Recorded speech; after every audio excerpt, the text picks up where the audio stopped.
In this video we're going to learn how to change fractions into decimals. On the side of the screen you can see that I've put a fraction here, and I've drawn it this size on purpose. And if you imagine this to be a dot and this to be a dot, you'd actually see that we've got something that's very similar to a division sign. And in fact that's what a fraction is. A fraction is just a way of writing a division. So this actually means 4 divided by 5, and the rule is we divide the numerator, that's the top number, by the denominator, which is the bottom number. And when we do that and we get an answer, that's our decimal equivalent. Typically, you're going to be doing this with a calculator unless you recognize that fraction beforehand. Okay, let's look at some examples. And I'm putting here, and this is important, that using a calculator is fine for this sort of thing. You could do it using division like we did in the previous video, but for this a calculator is fine. So about 1 over 8, or 1/8. Well, we know that that means 1 divided by 8, and if we do that on a calculator we get 1 divided by 8 equals 0.125.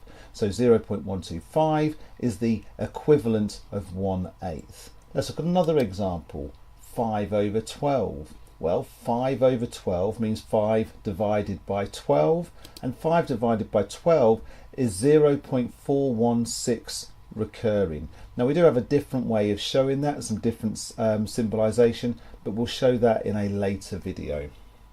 Now one more thing, actually, this is quite important, that these are worth learning off by heart. So that's a half equaling 0.5. A ninth equaling 0.11111 recurring, a quarter equaling 0.25, a tenth equaling 0.1. And why this is important is we can get so many others from this. If I want a fifth, all I need to realise, and we'll see this in our next video, that a fifth is the same as 2/10. So 2/10 would be 0.2, or that 3/4 would be 3 times bigger than this, so it would be 0.75, or 5/9, well, instead of 1/9 is 0.1 recurring, 5/9 would be 0.5 recurring. So these are ones that I would definitely say are worth learning off by heart. I hope you found the video helpful.